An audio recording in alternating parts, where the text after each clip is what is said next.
Champions trophy से पहले भारत के साथ ओडीआई सीरीज गंवाई, फिर इंग्लैंड ने नई रणनीति बनाई। आज जानेंगे अंग्रेजों की क्या नई प्लेइंग 11 आई। नमस्कार, आप देख रहे हैं जीएनपी स्पोर्ट्स। मैं हूं आपके साथ रीजू रॉय और मेरे साथ मौजूद है मेरे साथी अजय। अब से कुछ घंटों के अंदर चैंपियंस ट्रॉफी का आगाज होने जा रहा है। पाकिस्तान की मेजबानी में चैंपियंस ट्रॉफी खेली जाएगी और पहला मैच पाकिस्तान और न्यूजीलैंड के बीच ही खेला जाएगा। हम लगातार सारी टीमों की स्क्वाड के बारे में, सारी टीमों की प्लेइंग 11 के बारे में बात कर रहे हैं। हमने भारत की प्लेइंग 11 की बात की, ऑस्ट्रेलिया की, न्यूजीलैंड की कर ली है और पाकिस्तान की कर ली है। आज हम बात करने वाले हैं अंग्रेजों की, इंग्लैंड के प्लेइंग 11 की। तो क्या रहने वाली है, क्या सिलसिला है उसका? बिल्कुल, देखिए क्रिकेट को मतलब ऑन कागजों पे अगर आप देखो तो क्रिकेट को जन्म देने वाली देश इंग्लैंड काफी सालों तक आईसीसी इवेंट्स में उनका सूखा रहा। फिर उसके बाद लगातार जो है आईसीसी इवेंट्स में इंग्लैंड अच्छा करते हुए आ रही है। अगर हम देखें तो चैंपियंस ट्रॉफी में भी काफी अच्छा प्रदर्शन रहा है इंग्लैंड का, लेकिन अफसोस वो कहते हैं ना करके कि एक वैसा छाप नहीं छोड़ पाई है। अब इस बार चैंपियंस ट्रॉफी में कोशिश होगी इंग्लैंड की कि वो जीते। काफी दिनों बाद, काफी सालों के बाद जो है चैंपियंस ट्रॉफी होने जा रही है। 2017 में हुआ था और 17 के बाद अब चैंपियंस ट्रॉफी हो रहा है। और पिछले कुछ वक्त में अगर आप देखेंगे तो इंग्लैंड की टीम ने आईसीसी इवेंट्स में बहुत अच्छा किया है। अब ये मिनी वर्ल्ड कप कहा जाता है इसे, और 8 देशों के बीच का ये टूर्नामेंट है। कुल 5 मुकाबले ही आपको खेलने हैं अगर आप फाइनल तक पहुंचते हो, अगर आप मेहनत अच्छी करके आ रहे हो, अगर आप लकी भी रह रहे हो, आपका दिन भी अच्छा रह रहा है, तो 5 मैचों का ये टूर्नामेंट है, जिसमें से 3 मैच तो श्योर आप खेलोगे और उसके बाद अगर आप क्वालिफाई करते हो तो सेमीफाइनल और फाइनल खेलोगे। अब इंग्लैंड की टीम की अगर हम बात करें तो बहुत ही स्ट्रॉन्ग टीम है, बहुत ही मजबूत टीम है, और ये सब हम और ज्यादा कॉन्फिडेंटली कह पाते रिजू अगर वो भारत के खिलाफ 3 मैचों की वनडे सीरीज हार कर नहीं आ रही होती। 3 मैचों की वनडे सीरीज हार कर आ रहे हैं इंग्लैंड, और इस वजह से बहुत सारे लोगों को लग रहा होगा कि शायद इंग्लैंड की टीम जो है वो बहुत ज्यादा कमजोर हो गई है और बहुत ज्यादा मुश्किलों का सामना करना पड़ेगा। बहुत ही गलत है, क्योंकि जब आपको लगता है कि कमजोर हो रही है, वही टीम उभर कर आ जाती है और इंडिया को साइड कर देती है। भारत को साइड करने में ये कुछ 3 देशों का नाम तो 2022 का T20 और ऑस्ट्रेलिया। अभी हाल ही में जो T20 वर्ल्ड कप खेली गई थी इससे पहले वाली, उसमें इंग्लैंड की टीम ने ही सेमीफाइनल मुकाबले में भारत को हराकर सपना जो है वो तोड़ दिया था। तो इंग्लैंड की टीम, और याद होगा आपको जैसे पिछला ही ओडीआई वर्ल्ड कप जो था उसमें ऑस्ट्रेलिया की टीम 2 मुकाबले बैक टू बैक हार गई थी शुरुआत के, और फिर उसके बाद चैंपियन बन गई वो टीम।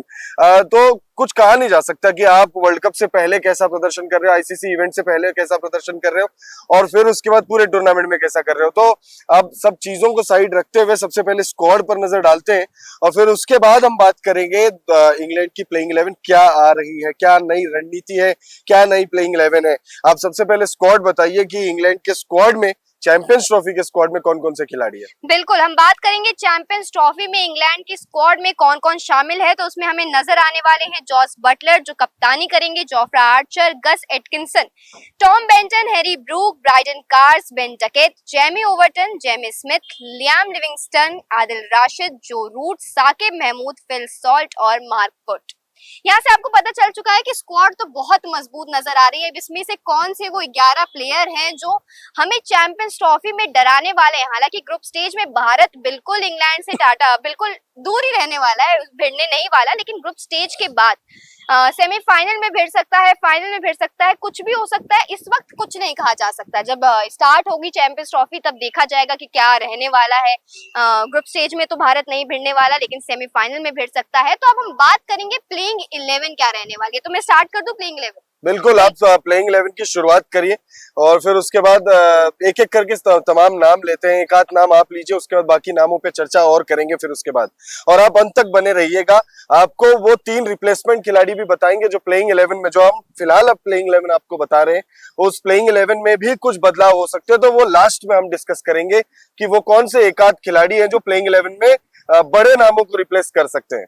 बिल्कुल, हमें इंग्लैंड की प्लेइंग 11 की शुरुआत में ओपनर के तौर पर फिल सॉल्ट और बेन डकेट नजर आने वाले हैं। दोनों के आंकड़ों की बात करते हैं। बात करें बेन डकेट की तो उन्होंने अभी तक 19 ओडीआई मैचेस खेल लिए हैं, जिसमें 831 रन 46 के एवरेज से नजर आए हैं। 2 सेंचुरी और 6 अर्धशतक, 2 शतक और 6 अर्धशतक बेन डकेट के बल्ले से निकले हैं। फिर बात करेंगे दूसरे ओपनर की, तो वो है फिल सॉल्ट, जो विकेट कीपर और बैट्समैन के तौर पर नजर आते हैं। फिल सॉल्ट ने 29 ओडीआई मैच खेले हैं, जिसमें 935 रन 34 के एवरेज से नजर आए हैं, जिसमें 1 सेंचुरी और 5 अर्धशतक, 1 शतक और 5 अर्धशतक शामिल है। तो ओपनर्स कैसे लग रहे हैं आपको? बिल्कुल, ओपनर जबरदस्त है। और इंग्लैंड और भारत के बीच जो 3 मैचों की वनडे सीरीज खेली गई थी रीजू, याद होगा, आपको भी याद होगा, बहुत अच्छे से याद होगा, क्योंकि हर मैच में थोड़ा सा मायूस आप हो जाती थी, क्योंकि ये ओपनर स्टार्ट दे रहे थे लेकिन बड़ी स्टार्ट नहीं दे पा रहे, और बड़ी स्टार्ट भी नहीं दे पा रहे थे। मतलब धमाके के साथ शुरुआत तो होती थी इन दोनों की, लेकिन फिर उसके बाद जो है वो एक विकेट जैसे ही गिरता था, उसके बाद फिर विकेट जो है वो गिरते चले जाते थे। तो ये ओपनर्स बहुत ज्यादा जबरदस्त है। और अगर आप बल्लेबाजों की बात करेंगे तो आने वाले कुछ नाम ऐसे हैं जो बहुत ज्यादा डराने वाले हैं, लेकिन वक्त इनका बहुत खराब चल रहा है। आप कितना भी अच्छा आपका खेल हो, आपकी कितनी भी अच्छी टेक्निक हो, लेकिन अगर आपका वक्त खराब है तो फिर आप कुछ भी कर लीजिए, कुछ होने वाला है नहीं। तो ये इंग्लैंड के जो नाम अभी आपने जो 2 नाम लिए, फिलिप सॉल्ट और बेन डकेट, तो ये दोनों अगर चल गए और एक बड़ी स्टार्ट अगर इन दोनों ने दे दी, तो निश्चित तौर पर किसी भी टीम के लिए आसान नहीं रहने वाला है इंग्लैंड को हराना। तीसरे नंबर पर हमें इंग्लैंड की प्लेइंग 11 में टॉम बेंटन नजर आने वाले हैं। उनके भी बात करेंगे, उनके भी आंकड़े कैसे रहे हैं, बात करते आइए। टॉम बेंटन ने अभी 6 ओडीआई मैचेस खेले हैं, जिसमें 134 रन उनके नाम रहे हैं। मतलब ना शतक आया है उनके बल्ले से, ना शतक आया है, लेकिन तीसरे नंबर पर हमें ये खिलाड़ी दिखने वाले। बिल्कुल, टॉम बेंटन आप कह सकते हो एक तरीके से तुरुप का इक्का साबित हो सकते हैं। बहुत ज्यादा मुकाबले इनके नाम पर है नहीं। अगर इनके आंकड़े अगर आप देखेंगे, कागजों पर बहुत ज्यादा स्ट्रॉन्ग ये नजर नहीं आ रहे, लेकिन जितने इन्होंने मुकाबले खेले उसमें इन्होंने इंप्रेस किया। और कुछ तो वजह रही होगी कि इनको प्लेइंग 11 में शामिल हम रख रहे हैं हमारी प्लेइंग 11 में। तो टॉम बेंटन जो है ये एक्स फैक्टर साबित हो सकते हैं, नंबर 3 पर आ सकते हैं, और सिचुएशन के हिसाब से थोड़ा नंबर 4 पर भी जा सकते हैं। तो वो देखने वाली बात होगी कि इंग्लैंड के मैनेजमेंट या फिर उस दिन कैसी स्थिति रहती है। चौथे नंबर पर हमें इंग्लैंड की प्लेइंग 11 में जो रूट नजर आने वाले हैं। एक बहुत ही बढ़िया बल्लेबाज है, एक बहुत ही डराने वाले बल्लेबाज है, जो बाकी कंट्रीज को थोड़ा दबा के रख सकते हैं। और जैसे मैंने भारत, ऑस्ट्रेलिया और न्यूजीलैंड वाले वीडियो में कहा था कि फैब 4 में जो भी खिलाड़ी, उनके आंकड़ों पर बात नहीं की जानी चाहिए। ये बेईमानी हो जाए, वो बहुत वो कहते हैं ना कि डिमीनिंग वाली बात हो जाएगी कि आप जो रूट के आंकड़ों पर बात कर रहे हैं। जरूर इनके आंकड़े वनडे में, टेस्ट के मुकाबले उतने अच्छे नहीं है, लेकिन फैब 4 में है। लगातार पिछले 1 दशक से क्रिकेट वर्ल्ड को ये डोमिनेट कर रहे हैं ये 4 खिलाड़ी। तो जो रूट के आंकड़ों पर तो बिल्कुल बात नहीं होनी चाहिए। आप कमेंट करके बताइएगा क्या होनी चाहिए। और एक और सवाल है आप लोगों से, फैब 4 में जो 4 खिलाड़ी है उनमें आपका फेवरेट प्लेयर कौन है, उसका भी जिक्र आप जरूर कमेंट सेक्शन में करिएगा। भारत के जो होंगे वो तो विराट कोहली का ही नाम लेंगे। जरूरी अगर आपने नहीं, सबसे पूछा है तो मैं भी बताना चाहूंगी कि मेरे फेवरेट तो विराट कोहली है। बिल्कुल, विराट कोहली तो खैर देखिए, स्टीव स्मिथ, केन विलियमसन और जो रूट के भी फेवरेट है। बट आप कमेंट करके बताइएगा कि आपके फेवरेट प्लेयर कौन से है फैब 4 में। अब अगर आगे बात करें हम लोग, तो प्लेइंग 11 में हैरी ब्रूक आएंगे, मिडिल ऑर्डर बल्लेबाज है। बहुत ही धमाकेदार शुरुआत इनकी इंटरनेशनल करियर की हुई है। कप्तान जॉश बटलर आएंगे नंबर 6 पर। T20 क्रिकेट में ये टॉप ऑर्डर के बल्लेबाज है, लेकिन यहाँ पर यानी वनडे क्रिकेट में और फिलहाल जो सिचुएशन नजर आ रही है, हालांकि ये टॉप ऑर्डर पे बल्लेबाजी कर सकते हैं, बहुत अच्छी बल्लेबाजी करते हैं, आईपीएल में ओपन भी करते हैं, T20 इंटरनेशनल में भी कई मौकों पर हमने देखा इन्हें ओपन करते हुए। नंबर 3 पर, नंबर 4 पर भी खेलते हैं, यहाँ पर ये नंबर 6 पर खेल सकते हैं। नंबर 7 पर आएंगे लियम लिविंगस्टन, ऑलराउंडर खिलाड़ी है। अगर हम जल्दी से आंकड़ों की बात करें तो हैरी ब्रूक ने अब तक जो है 769 रन बनाए 23 वनडे मुकाबलों में, 37 का इनका एवरेज है, 1 शतक है, 5 अर्धशतक है। वनडे इंटरनेशनल के आंकड़े इनके उतने ज्यादा लाजवाब नजर नहीं आ रहे होंगे आपको, लेकिन जाके इनके टेस्ट आंकड़े देखिए। टेस्ट में इन्होंने धमाकेदार शुरुआत की है, बहुत जबरदस्त इनको स्टार्ट मिला, इंटरनेशनल करियर इनका बहुत जबरदस्त रहा है अब तक। जॉर्ज बटलर की बात करें तो जैसे देखिए, जो रूट के आंकड़ों पर बात नहीं होनी चाहिए, वैसे मुझे नहीं लगता जॉर्ज बटलर पर बात होनी चाहिए, लेकिन हम सिर्फ फैब 4 पर ही स्टिक रहेंगे। तो जॉर्ज बटलर के आंकड़ों की बात करें तो 184 वनडे मुकाबले ये खेल चुके हैं, जिसमें 5000 से ज्यादा रन है, 11 शतक है, 27 अर्धशतक है, और हो सकता है 1 दर्जनवा जो शतक है वो चैंपियंस ट्रॉफी में ही आ रहा हो। लियम लिविंगस्टन की बात करें, ऑलराउंडर है, गेंदबाजी भी करते हैं, स्पिन गेंदबाजी करने के लिए जाने जाते हैं, बीच में आते हैं और एक आध विकेट भी निकाल कर ले जाते हैं। 35 वनडे मुकाबले इनके नाम, 890 रन है और 22 जो है इन्होंने विकेट भी निकाले हैं। एक जो है शतक भी है इनके नाम पर। अगर हम गेंदबाजों की बात करें तो जेमी ओवर्टन बॉलिंग ऑलराउंडर है, प्लेइंग 11 में मार्क वुड स्ट्राइक बॉलर है इनके पास। जोफ्रा आर्चर की वापसी हो चुकी है, आर्चर खेलेंगे और खेलेंगे आदिल रशीद। आदिल रशीद इस टीम के प्रीमियम स्पिनर आप कह सकते हो, इकलौते या लीड स्पिनर आप कह सकते हो। इंग्लैंड के इस प्रीमियम स्पिनर ने अब तक 212 ओडीआई विकेट्स निकाले 146 वनडे मुकाबलों में। जोफ्रा आर्चर की बात करें तो इंजरी की वजह से ऑन एंड ऑफ रहा है इनका करियर। अंदर आते हैं, बाहर चले जाते हैं, कब अंदर आएंगे पता नहीं चलता और उससे भी ज्यादा नहीं पता चलता है कि कब बाहर चले जाएंगे।